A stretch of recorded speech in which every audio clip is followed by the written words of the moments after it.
నమస్తే friends, welcome to ARK talks. Deputy ముఖ్యమంత్రి పవన్ కళ్యాణ్కు పోటీ ఎదురవుతోంది. అయితే అది సినిమాలోనూ కాదు, రాజకీయాల్లోనూ కాదు, లేదా తన సొంత జనసేన పార్టీలోనూ కాదు. మరి దేనిలో అంటే సనాతనవాదంలో.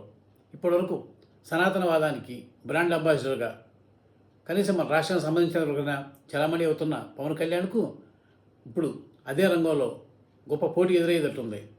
అయితే ఆ పోటీ ఇవ్వబోతోంది మరి సాదాసీదా నేత కాదు, లేకపోతే ఆధ్యాత్మిక రంగంలో ఉన్న ప్రముఖుడు కాదు. ఆయన మనం ఎవరు ఊహించని విజయసాయిరెడ్డి. విజయసాయిరెడ్డిగా ప్రఖ్యాతి చెంది వైసీపీ అధికారంలో ఉన్నప్పుడు అద్భుతమైన రీతిలో కొన్నేళ్లపాటు చక్రం తిప్పి ఎంతో అధికారాన్ని మరింతో వైభవంగాన్ని చవిచూసి మన హ్యాపీనింగ్ సిటీగా పేరొందుతున్న విశాఖపట్నాన్ని దాదాపు ఒక కొలిక్కి తెచ్చిన, అంటే కబ్జాలు అంటారు, ఆక్రమణలు అంటారు, ఇతర ఎన్నో వ్యవహారాలు అంటారు. తన కుమార్తె నేహారెడ్డి పేరిట బీచ్ను ఆనుకుని రెస్టోబార్ ఏర్పాటు చేసి కోర్టు చేతిలో చివాట్లు వాటిని తొలగింపు చేసుకున్న విజయసాయిరెడ్డి ఇట్లాంటి ఎన్నో పైరవి వ్యవహారాలు, మరెన్నో మాజీ ముఖ్యమంత్రి జగన్మోహన్ రెడ్డికి అన్ని వ్యవహారాలు అండదండగా ఉంటూ జైలు జీవితం కూడా అనుభవించిన విజయసాయిరెడ్డి వైసీపీ హయాంలో జగన్మోహన్ రెడ్డికి అత్యంత విశ్వాసపాత్రుడిగా ఉండి 2 పర్యాయాల పాటు రాజ్యసభ సభ్యుడిగా వెలిగి ఆ తర్వాత ఇటీవల ఎన్నికల్లో 2024 ఎన్నికల్లో వైసీపీ ఓడిపోగానే రాజ్యసభ సభ్యత్వానికి ఆ పార్టీకి రాజీనామా చేసి ప్రస్తుతం కొన్ని నెలలుగా తటస్థంగా ఉంటున్న విజయసాయిరెడ్డికి హఠాత్తుగా సనాతనవాదం వైపు చూపు మళ్ళింది.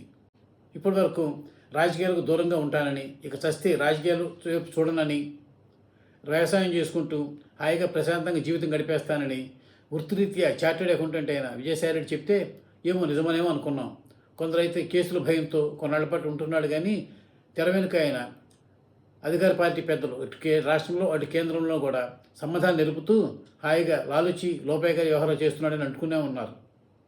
ఇట్లా ఈ విషయంలో ఇంత జరుగుతున్న నేపథ్యంలో కొన్నాళ్ల పాటు విజయసాయిరెడ్డి ఎక్కడ మనకు కనిపించలేదు. నిజంగానే ఆదర్శ రైతు మాదిరిగానో ఈ కృషి పండిట్ అవ్వాలని ఇస్తారు ఆదర్శ రైతులకి. అలాంటి ఏదైనా పొందే క్రమంలో వినూత్న వంగడాలు, పరిశోధన పద్ధతులు ఇవన్నీ రూపొందింపు చేస్తూ సేద్య రంగంలో దూసుకుపోతున్నాడేమో అనుకున్నాం అందరం.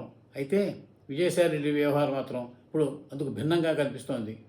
ఎందుకంటే తాజాగా ఆయన ఎక్స్లో ఒక పోస్ట్ చేశారు. అదేమిటి అంటే, హిందూ మత ధర్మాన్ని కానీ సనాతన ధర్మాలు కానీ ఎవరన్నా కనుక నష్టం కలిగించినా, దానికి ద్రోహం చేకూర్చినా ఆయన సహించడట. డబ్బు ఆశ చూపి ఎవరన్నా కనుక హిందూ మతం నుంచి ఇతర మతాల్లోకి చేరికలు చేర్పిస్తే ఆయన అందరం కలిసి అడ్డుకుందామంటున్నాడు. ఇప్పుడే కాదు, తాజాగా జరుగుతున్నాయి కాదు, 2 దశాబ్దాలుగా లెక్కలన్నీ తీసి ఇతరత్ర ఆశలు చూపించో హిందూ మతం నుంచి ఇతర మతాలు కనుక కన్వర్ట్ చేసినట్టయితే వారందరినీ కూడా గుర్తించి తగు చర్యలు చేపడదామని, హిందూ మతాన్ని రక్షిద్దామని, హిందూ ధర్మాన్ని సనాతన ధర్మాన్ని పరీక్షించడంలో వెనుకడుగు వేసే ప్రసక్తే లేదని, ఈ విషయంలో అందరం హిందూ మతంలో ఉన్న సామాజిక ఇవన్నీ కూడా భేదాలకు అతీతంగా వ్యవహరించి ఇట్లా హిందూ మతాన్ని పరిరక్షిద్దామని ఒక గొప్ప పరివరాజకుడిలాగా, ఒక శంకరాచార్య శిష్యుడిలాగా విజయసాయిరెడ్డి గారు తాజాగా ఎక్స్లో పోస్ట్ చేశారు. ఇది చూసిన వెంటనే చాలామందికి ఆశ్చర్యం కలిగింది. కొందరైతే సంతోషించారు. పోనీ వ్యవసాయ సంగతి అయిపోయింది, రాజకీయాలు ఎట్లా ఒక పని పట్టాడు రాజకీయాల్ని, తాజాగా ఈ ఆధ్యాత్మిక బాటలో సాగుతున్నాడే అనుకున్నారు. అయితే అనుమాన జీవులకు తట్టింది ఏమిటి అంటే, ఇదంతా కూడా విజయసాయిరెడ్డి తన రాజకీయ పునరాగమనానికి వేసుకుంటున్న బాటలో భాగమేనని. ఇప్పటివరకు విజయసాయిరెడ్డి చిన్న హింట్స్ ఇచ్చారు. కొత్తగా రాజకీయ పార్టీ పెడతానేమో, లేదా టీడీపీలో చేరతారేమో అన్నట్టుగా. అయితే ఆయన దృష్టి అంతా కూడా బీజేపీ పార్టీ, కేంద్రంలో అధికారంలో ఉన్న బీజేపీ పైనే ఉందని, ఆ పార్టీలో చేరే యత్నాల్లో భాగంగానే ఇప్పుడు ఇలా గ్రౌండ్ ప్రిపేర్ చేసుకుంటున్నారని కొందరు అనుకుంటున్నారు. అది నిజమని అనిపించేలా ఆయన చర్యలు కూడా ఉంటున్నాయని తెలుస్తుంది తెర వెనుక. ఎందుకంటే విజయసాయిరెడ్డిని ప్రధానమంత్రి నరేంద్ర మోడీ ఆత్మీయంగా పలకరించడం ఎన్నో సందర్భాల్లో చూసాం. రాష్ట్రానికి వచ్చినప్పుడు కానీ, పార్లమెంట్ సమావేశాల ప్రారంభంలో, లేదా పార్లమెంట్ సభ జరుగుతున్న లాబీల్లో కానీ విజయసాయిరెడ్డి భుజంపై ప్రధానమంత్రి మోడీజీ చేయివేసి ఆప్యాయంగా పలకరించడం, ఆయనతో కబుర్లు చెప్పడం ఇవన్నీ చూసిన తర్వాత సహజంగానే భాజపా పెద్దలకు విజయసాయిరెడ్డి సన్నిధులైన విషయం అందరికీ సుస్పష్టమైపోయింది. అది నిజమే అనిపించేలా ఇప్పుడు తాజాగా విజయసాయిరెడ్డి వ్యాఖ్యలు ఉన్నాయని, త్వరలోనే ఆయన బీజేపీ పార్టీ తీర్థం తీసుకుంటే ఏమాత్రం ఆశ్చర్యపోనక్కర్లేదని అంటున్నారు.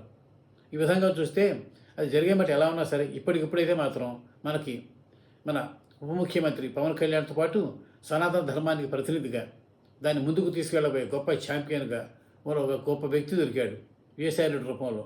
చూద్దాం, ఆయన ఇప్పటికి ఎన్నో రంగాలను ఒక పట్టుబట్టి వాటిని ఒక కొలుకు తెచ్చిన ఈ మేధావి, ఈ అపర రాజకీయ మేధావి ఈ విషయంలో ఎంత చిత్తశుద్ధితో ఉంటాడో, నిజంగానే ఈయన హిందూ మతం పట్ల, సనాతన ధర్మం పట్ల అభిమానంతో ఇలా చెప్పాడో, లేక దాని వెనుక కొందరు అనుమానిస్తున్నట్లుగా భావిస్తున్నట్టుగా దురుద్దేశ రాజకీయ ఉద్దేశాలు, ఆకాంక్షలు ఏమైనా ఉన్నాయేమో.